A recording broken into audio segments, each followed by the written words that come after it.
There are two equally remarkable stories in the world of economics over the past year. One is the resilience of the Russian economy in the face of massive Western sanctions.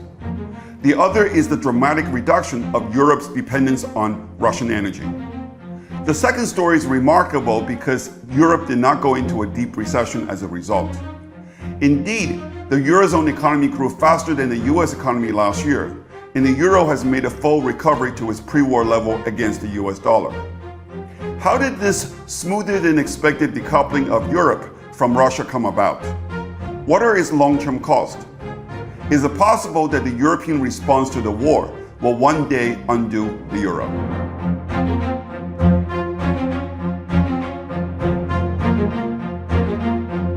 Hi, I'm David Wu, a former IMF economist and Wall Street strategist with a 20-year track record of making actionable predictions about the big story shaping our world tomorrow. The euro hit a new year high against the dollar this week. With this latest move, the single currency has retraced all of its decline against the greenback in the wake of the Russian invasion of Ukraine. This says a lot about the evolution of the market's view on the war and how it affects the different regions of the global economy. After the war broke out, it didn't take Wall Street very long to conclude that the conflict will have a greater negative effect on the European economy than on other major economies.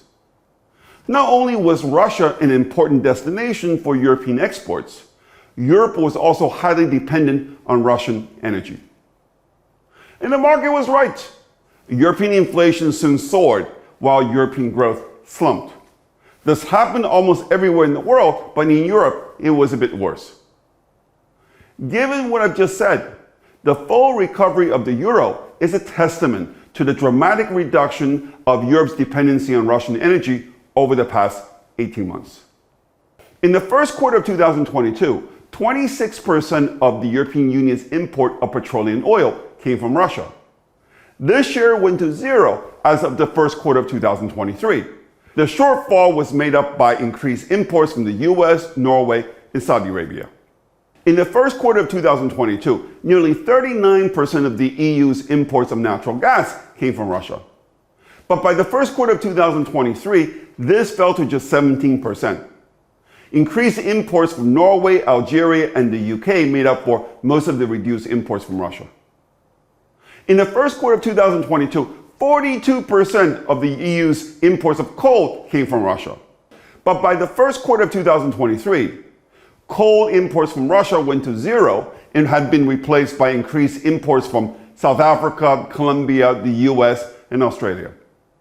The long-term cost of the reduction of Europe's dependency on Russian energy has been masked to a great extent by the decline in global energy prices over the past year and by Europe's aggressive fiscal policy response to the war. The EU's trade balance for goods registered a record deficit of 432 billion euros in 2022 due to high energy prices. But since February this year, the EU's trade deficit has more or less returned to zero as energy prices dropped. No doubt the sharp improvement of Europe's trade balance has been a key driver of the euro's rally against the dollar. Separately, thanks to massive fiscal transfers and subsidies, the EU's economy not only avoided a sharp recession, but even managed to grow 3.5% in 2022, faster than the 2.1% growth of the US economy. The fiscal support remains at 1.8% of GDP in 2023, only slightly lower than in 2022. This is why Wall Street has come to see the risk of a recession in Europe as being even lower than in the US over the next 12 months. The continued aggressive fiscal stimulus is also why the European Central Bank has hiked interest rates to the highest level since 2001. Narrowing interest rate differential between the US and Europe has been another reason for the euro's rally this year. The strength of the euro over the past few months reflects an improvement in the market's perception of the outlook for the Eurozone economy. The million-dollar question is whether this improvement is durable or just a dead cat bounce.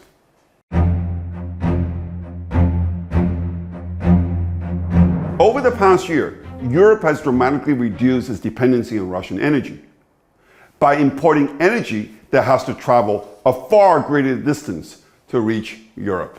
The absolute price of energy has declined, but the higher relative price Europe has to pay for energy compared to the Americas and Asia is adversely affecting the competitiveness of the European economy. Take the price of natural gas as an example. A year ago, from-month European natural gas contracts were trading at 150 euros per megawatt hour. Today, they're trading at just 27 euros per megawatt hour. However, despite this decline, natural gas costs nearly 4 times more in Europe than in the US. This translates into higher relative electricity prices. German baseload electricity spot price, currently at 96 euros per megawatt hour, is about double or even triple of midsummer levels prior to the pandemic. The fact that Europe has to pay more for energy is both a negative income and negative productivity shock. It makes European consumers poor, and it makes European companies less profitable. Now, consumers cannot move easily, but companies can. And that's exactly what many of them are doing.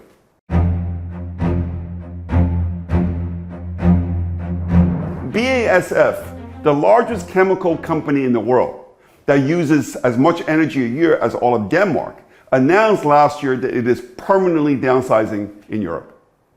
It is expanding its US operation and building a 10 billion euros factory complex in China.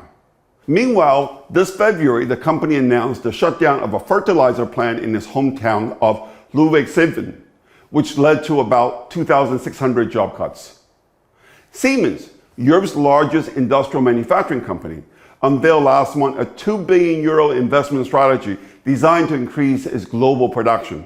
It will be building a new high-tech factory in Singapore and expanding its digital factory in China.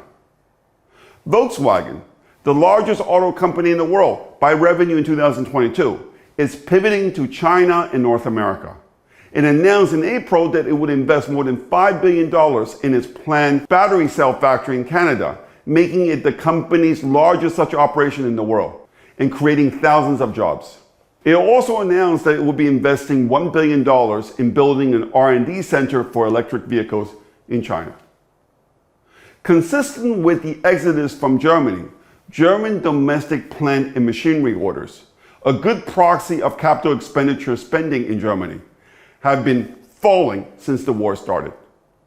Meanwhile, German companies invested a record 11.5 billion euros in China alone.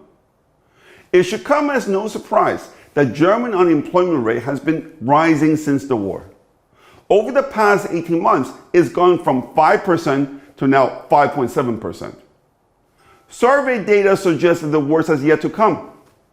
In June, the employment expectations of the German Manufacturing Confidence Survey fell to minus 4.2, the lowest since February 2021.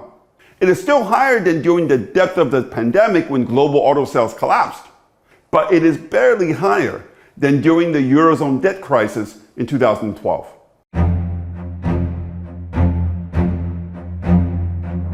One thing is clear, not all is well for the largest economy in Europe that is also its engine of growth. The future of German manufacturing already looked shaky even before the war.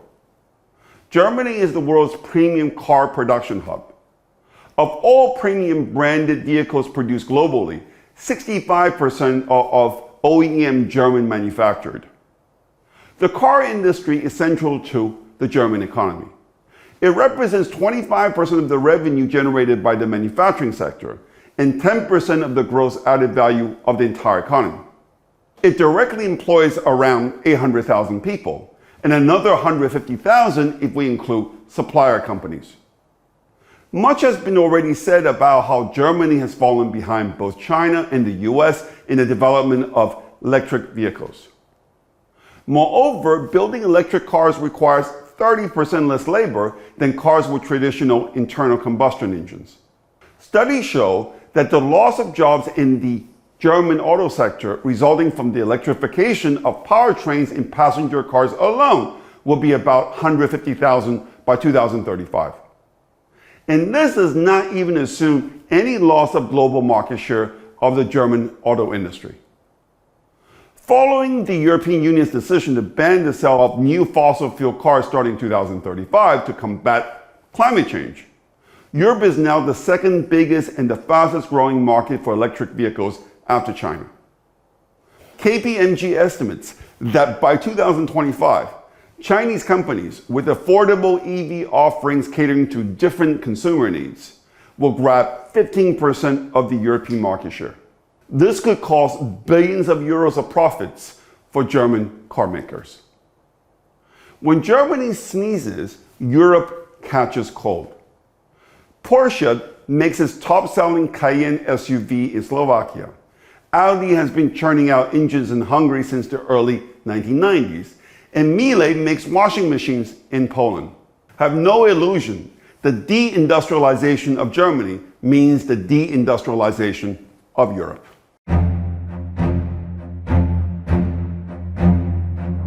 Germans started buying Russian natural gas in 1973 at the height of the Cold War.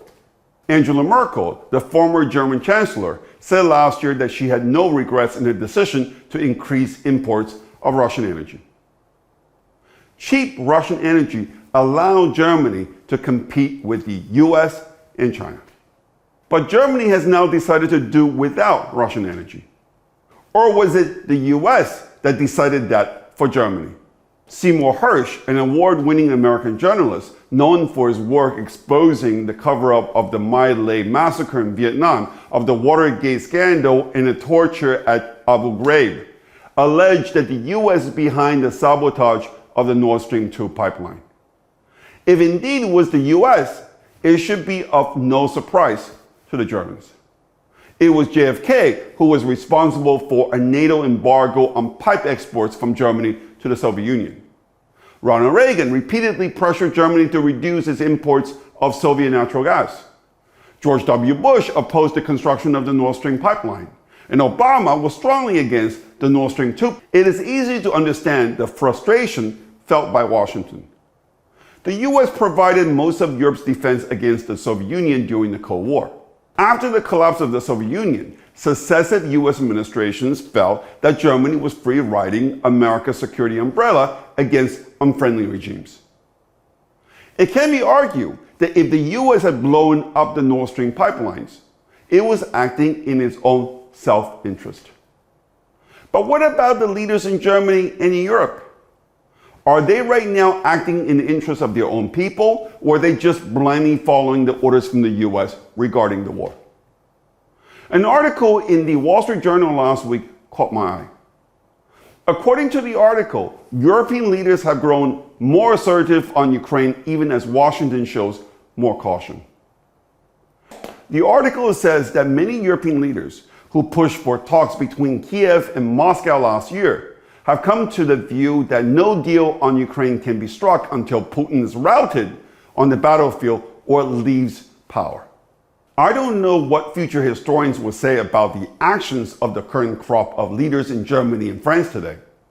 But I know what Lucy said to Charlie Brown after he revealed to her that he replaced her little brother's much nuzzled security blanket. She said, "In all of mankind's history, there's never been more damage done than by people who thought they were doing the right thing." Ukraine is in Europe's backyard.